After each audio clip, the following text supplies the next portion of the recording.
All right, here we are on the review for the area and perimeter test. Honestly, the majority of this, if not all of it's going to be dealing with area stuff. So here we go. Number one, find the area of the following figure. I would recommend, of course, you break this up into a rectangle and a triangle you see there. Right, so the rectangle is pretty easy. Base times height, 8 times 4. That's 32. Make it a little bit bigger there. So for the triangle, of course, your base is still 8, right? The bottom of the rectangle and the top of the rectangle, or the bottom of the triangle and the top of the rectangle are the same. So if you drop an altitude down to try and find height, the 8 on the bottom, we'll kind of switch this up a bit, is going to be 4 and 4. So you have two right triangles with two sides. They are not special right triangles, or you don't know that they are, and they're not. Because of the triangle being on top, you don't know what angle is being set up. It's not cutting something specifically in half. So what you do have is two sides of a right triangle. You can do Pythagorean theorem, right? So the height you're missing, we can call A, the 4 is B, the 5 is C. Those of you that know your Pythagorean triples, you can get A pretty easy. Otherwise, you're going to have to do Pythagorean theorem, which is still pretty easy here. Don't forget, when you're looking for A or B and you have the C, you're going to subtract. So this is 25 minus 16, which is 9. Don't forget to square root it. A is 3. Now, treat this as one big triangle. Your base is 8, so 1/2 times base is 8 times height, which is 3. This is the triangle. And that's 12. So you have 12 inches for the triangle on top, 32 inches for the rectangle, and that's a total area of 44 inches. All right?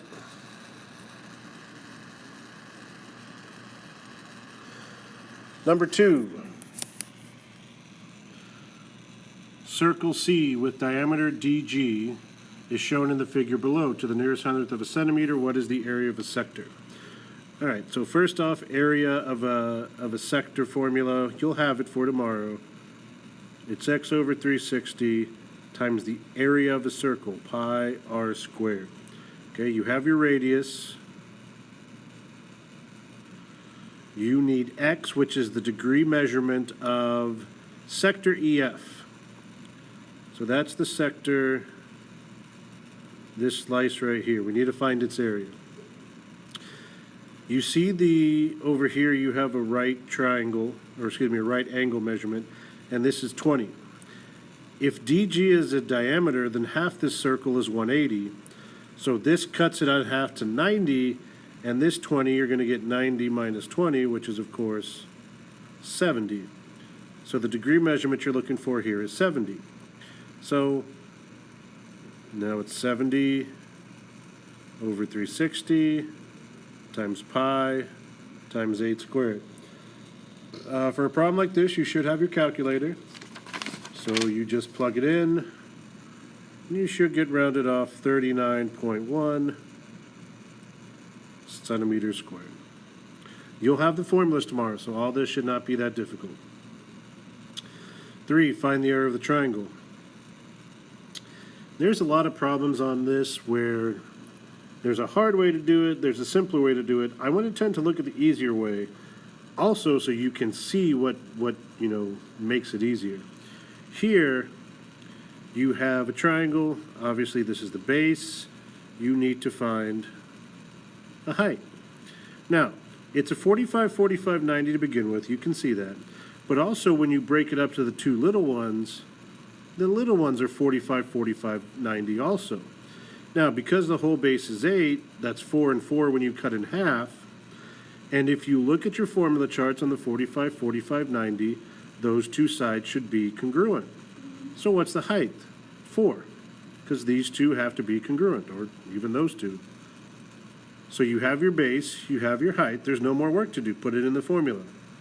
1/2 times base times height. 8 times 4 is 32. Half of that, 16.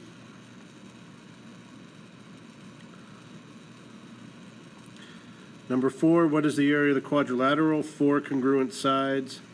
That is a rhombus. The rhombus formula is 1/2 diagonal 1 times diagonal 2. Remember this formula. We're going to use it a couple other times.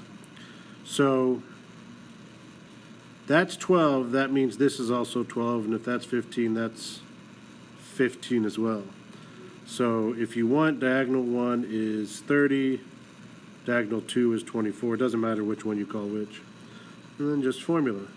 1/2 times 30 times 24, 360. If they don't give you an actual unit of measurement, you can write the word units. Number 5. So I do want to make clear on here, the intention of this problem is that D is a diagonal that goes all the way across. Okay, so we're going to work this problem assuming this entire thing is 24, not just the half. Again, I know D is on the upper half of the line, and usually when we do that, that's the half. But the intention of the problem was it to be 24. So it's a hexagon. The diagonal means you get 12 and 12. When you make the triangles inside and then drop the altitude, this triangle is going to be 30, 60, 90 here. Down the middle. So that's x. Where you have the 12 is 2x. And most importantly, where the apothem is x squared to 3. Now remember what we need in a regular polygon. You need an apothem and you need a perimeter. If 2x equals 12, obviously x is 6, which puts it right there. Now, since these are two right triangles, if you put them next to each other, that makes a whole side 12. So with 6 sides of 12, 12 times 6 is 72. And now that we know x is 6, the apothem is x squared to 3, 6 squared to 3, and then formula. 1/2 times apothem times perimeter. You'll have your calculator, your 374.12 inches squared. Okay. Number 6, what is the area of the isosceles trapezoid? Trapezoid has a formula of 1/2 times parentheses b1 plus b2 times height. It doesn't really matter what you call base 1 and base 2. This whole thing can be a base, so that's 20. And there's the other one. So you have 1/2 times 20 plus 10.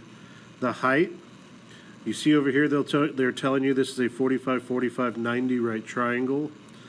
So that means if this is 5, well, so is this, because these two have to be congruent. So there's your height.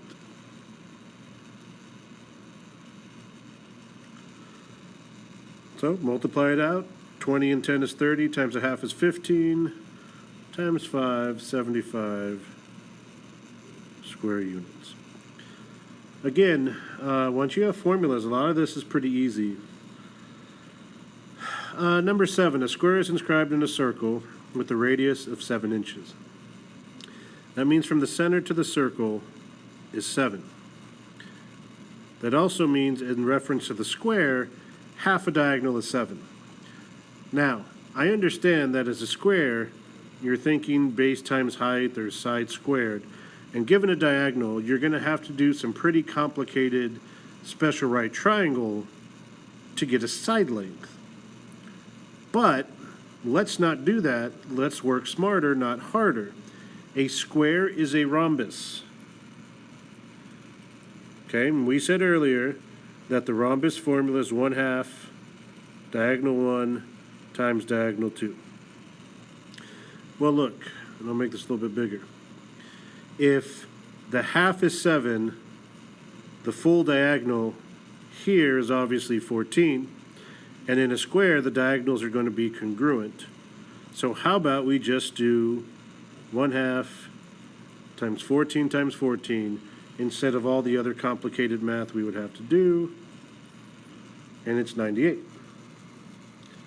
Okay, much easier than trying to find a side length with special right triangles and all that other mess. Remember, a square is a rhombus. If you have diagonals, use that formula. Last one on this page, a circle with the radius of 10 is divided into 8 congruent sectors. So I'm really bad at math. Let's see if we can do a circle in here.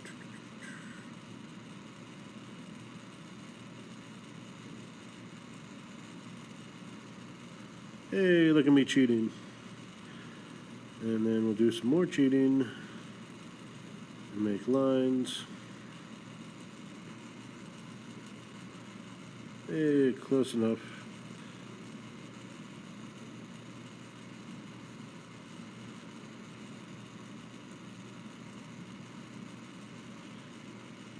All right, so the lines are not coming up, but you get the idea. You cut it into 8 sections,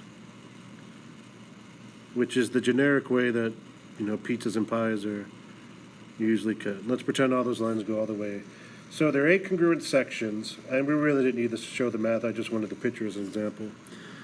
So first off, with 8 congruent sectors, you do 360 divided by 8 to determine what the arc measure is of each of these. If they're congruent, the arc degree there is going to be the same each time, so it's 45.